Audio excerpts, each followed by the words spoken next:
Olá, meus amados e queridos irmãos e amigos. Eu vos saúdo com a graça e a paz do Senhor Jesus Cristo. É um prazer imenso, mais uma vez, poder estar através deste vídeo compartilhando um pouco da Palavra de Deus, das Sagradas Escrituras, deste livro que é a Palavra de Deus, que é a Palavra de Deus revelada aos homens. Bendito seja o nome do Senhor para todo o sempre. A grande diferença, irmãos, deste livro aqui, chamado Bíblia Sagrada, de todos os demais escritos dos homens, de todos os grandes escritores da face da terra, é que este livro, ele é de inspiração divina. Ele não tem inspiração humana, emocional, do pensamento, não é algo que vem do pensamento humano como muitos pensam, mas são palavras do pensamento de Deus em relação ao homem. É através deste livro que o Senhor busca um relacionamento pessoal com o homem, e é neste livro que estão contidas as condições, os princípios, para que o homem também possa ter comunhão com Deus, com o Criador de todas as coisas. Amém, meus amados? Esta palavra que é viva e eficaz, que é capaz de transformar a vida do mais vil pecador, de despertar aqueles que estão dormindo espiritualmente, de ressuscitar os que estão mortos espiritualmente. Esta palavra é viva e poderosa em Cristo Jesus. Glória a Deus. Meus amados, eu gostaria de compartilhar com todos os que estão me ouvindo neste momento sobre um texto, sobre uma palavra que se encontra na carta que escreveu Tiago. Na carta que escreveu Tiago, capítulo 4. A carta que escreveu Tiago, no capítulo 4, a partir do versículo 1. A carta de Tiago que foi direcionada, ou epístola, que foi direcionada aos cristãos da diáspora, né? Cristãos que estavam dispersos devido à perseguição ferrenha, religiosa e política da época. Bendito seja o nome do Senhor para todos sempre. Aleluia. E meus amados e queridos irmãos, assim diz o texto, versículo 1. Donde vêm as guerras e pelejas entre vós? Porventura não vem disto? A saber dos vossos deleites que nos vossos membros guerreiam? Cobiçais e nada tendes, sois invejosos e cobiçosos e não podeis alcançar. Combateis e guerreais e nada tendes porque não pedis. E quando vocês pedem, vocês não recebem, porque vocês pedem mal, para serem gastos em vossos próprios deleites ou prazeres. E o versículo 4 diz: Adúlteros e adúlteras, não sabeis vós que a amizade do mundo é inimizade contra Deus? Portanto, qualquer que quiser ser amigo do mundo, constitui-se inimigo de Deus. Bendito seja o nome do Senhor para todos sempre. Através desse texto que acabamos de ler, irmãos, em Tiago, eu gostaria de trazer-vos uma rápida reflexão da palavra de Deus. E é interessante, irmãos, em pleno século XXI, o quanto estamos sofrendo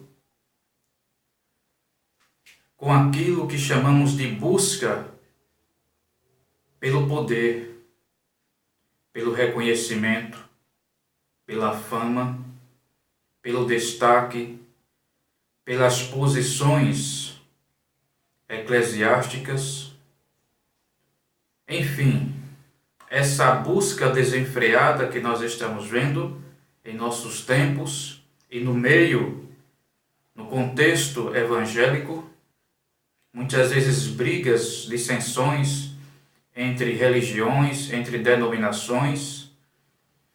Tudo isso, irmãos, não é outra coisa senão a busca desenfreada pelo reconhecimento.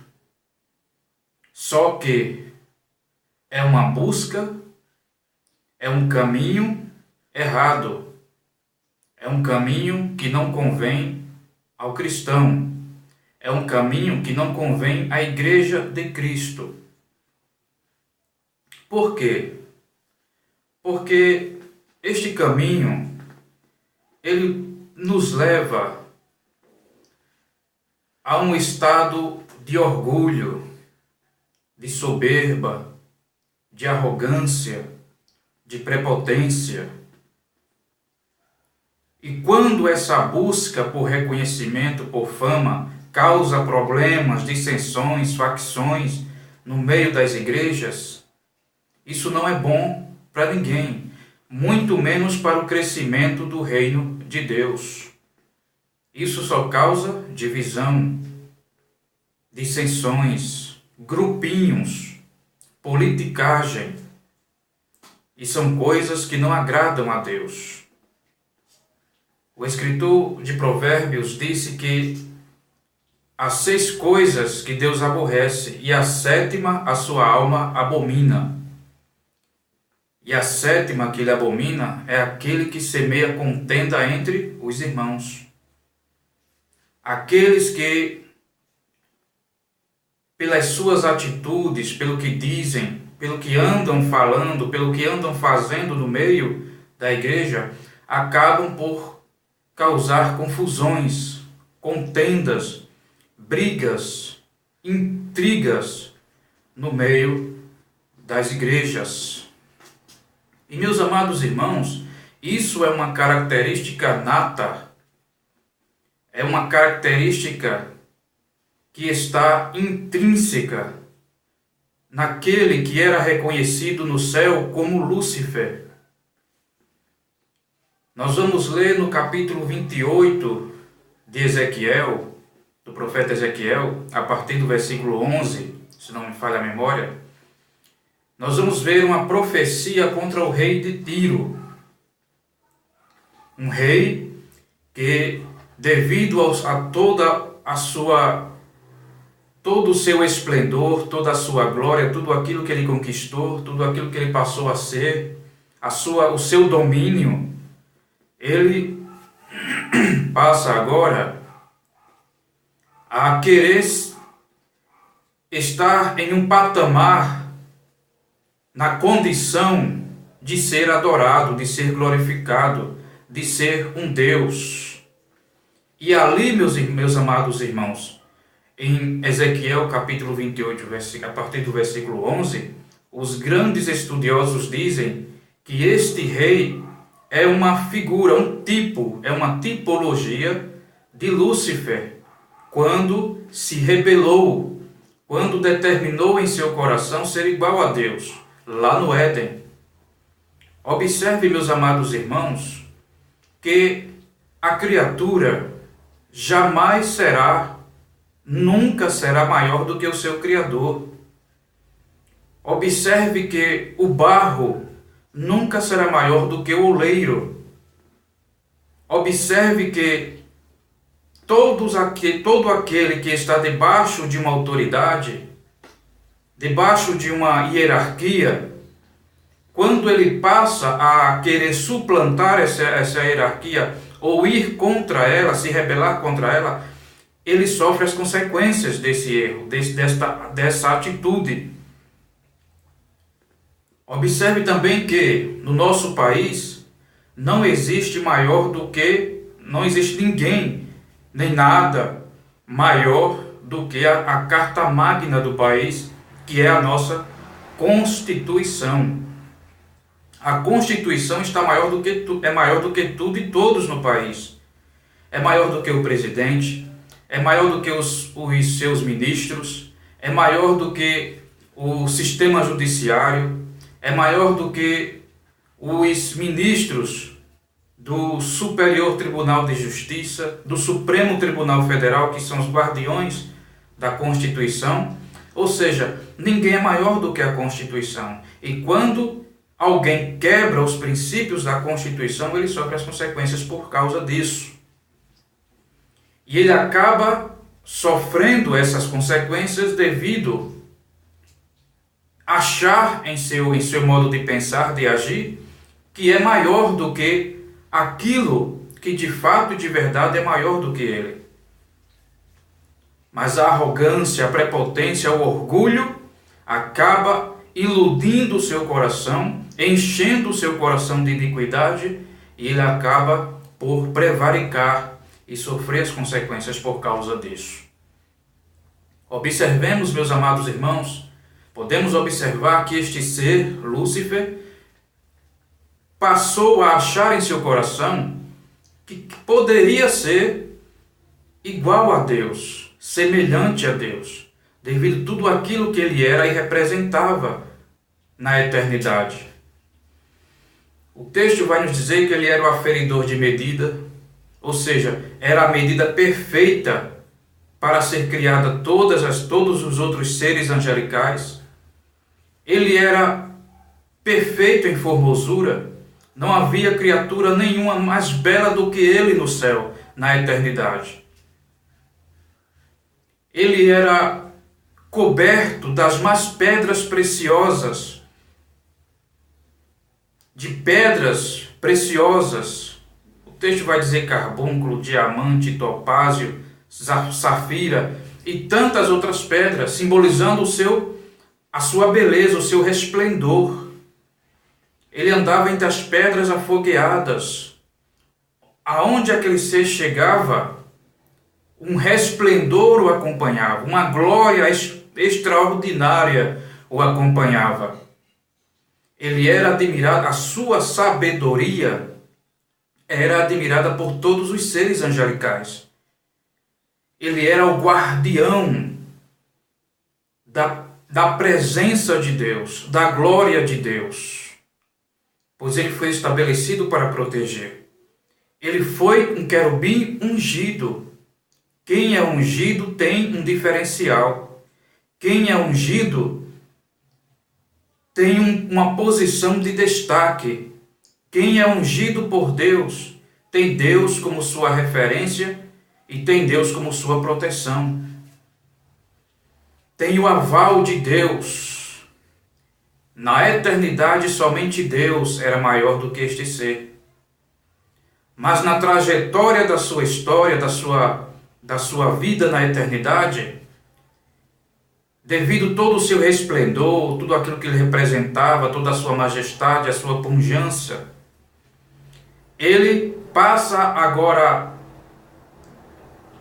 a perceber que ele poderia ser mais. A cada momento que ele era admirado, a cada momento que os anjos paravam para ouvir a sua glória, para admirar o seu resplendor, ele começou a achar que poderia ser mais.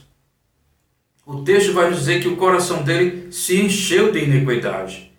Pouco a pouco o coração dele foi se enchendo de soberba, de arrogância, de prepotência, até que ele achou que poderia ser semelhante a Deus, de subir nas mais altas nuvens e ser semelhante ao Altíssimo e lá estabelecer o seu trono.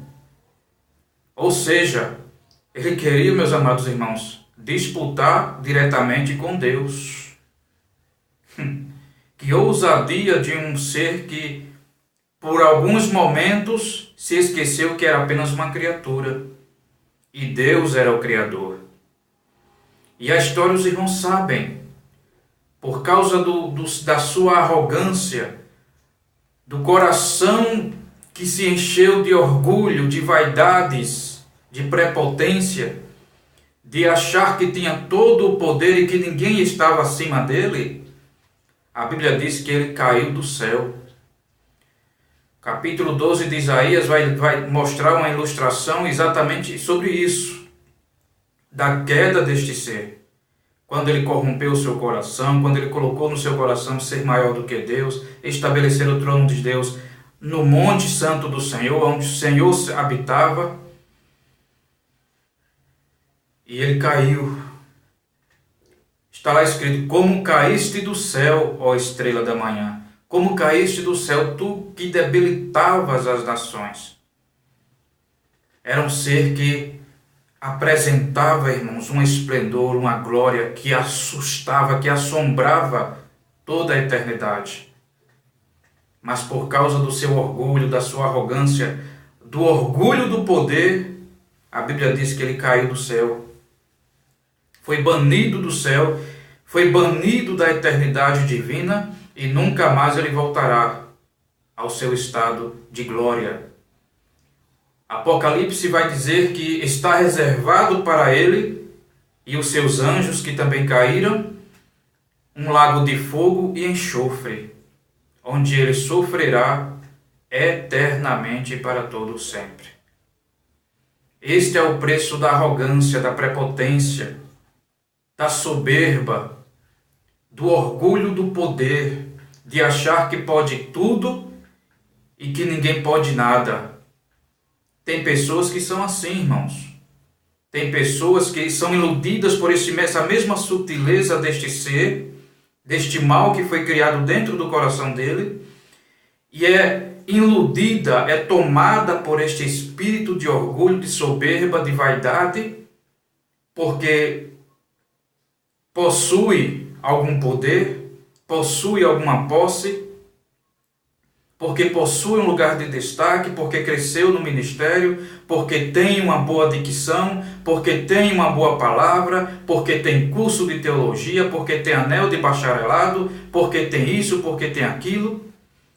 Tem pessoas que se exaltam porque simplesmente são belas exteriormente, são bonitas e são admiradas por muitos e acabam entrando pelo caminho da soberba. Mas a Bíblia diz, meus amados irmãos, o escritor de Provérbios vem nos dizer assim, que a soberba precede a ruína e a altivez de espírito a queda. Bendito seja o nome do Senhor. Melhor será o caminho que ensinou o próprio apóstolo Tiago. Humilhai-vos debaixo da potente mão de Deus, para que ao seu tempo ele vos exalte. O melhor tempo de conquistar, o melhor tempo de ter as coisas, de crescer no ministério, de crescer na obra, o melhor tempo, irmãos, de conquistar o poder, de conquistar os melhores lugares, é no tempo de Deus. É quando Deus te dá o aval, é quando Deus te chama, é quando Deus te capacita. Porque não pense você que a capacitação de Deus é de âmbito cultural. Não, a capacitação cultural, profissional, somos nós que temos que buscar. A capacitação de Deus são os dons espirituais. É o chamado, é a unção que Ele dá por meio do seu Espírito para realizar uma obra específica. E esta é a grande diferença naquele que é chamado por Deus. Porque ele sabe que por mais que ele tenha, por mais que ele saiba, por mais que ele possua, por mais que ele faça, ele tem a plena consciência de que não é ele, mas é Deus agindo na vida dele e através dele. Bendito seja o nome do Senhor. E voltando aqui para o texto de Tiago, irmãos, por que tantas confusões aqui?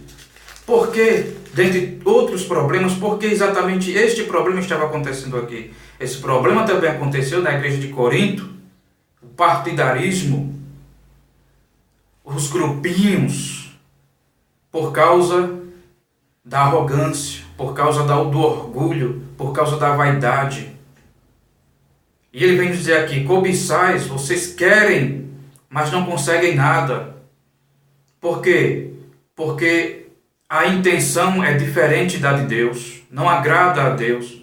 É uma intenção invejosa, cobiçosa, a fim de terem as coisas somente para mostrar aos outros que tem, que pode, que faz.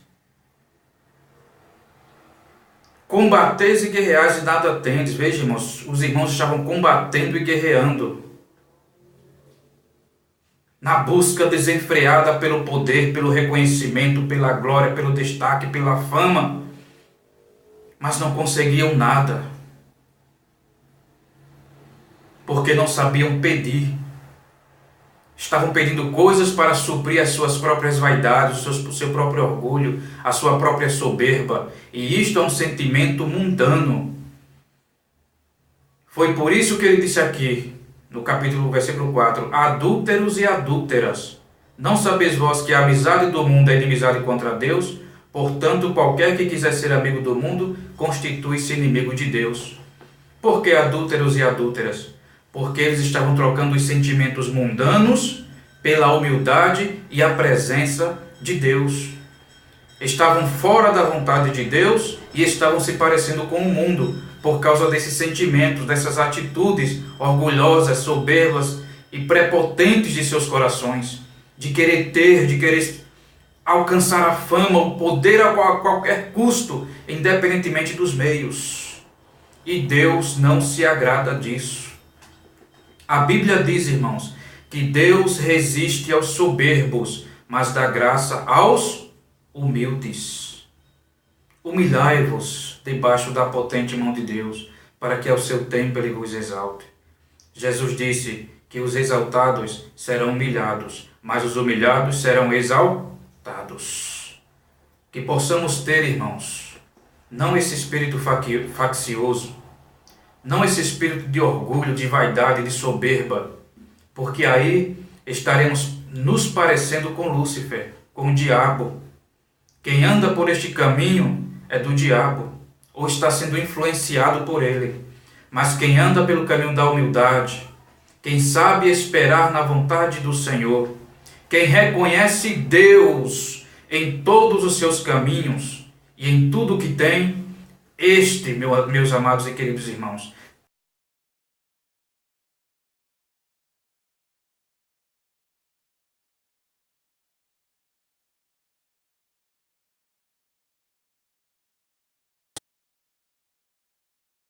dentro das igrejas, que só causa separações, divisões, brigas, e Deus não se agrada disto.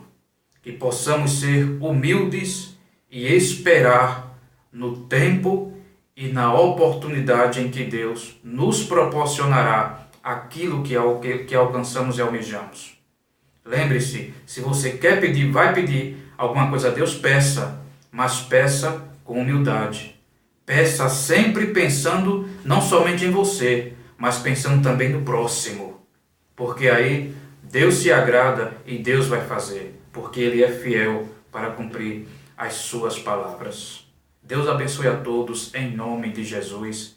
Amém.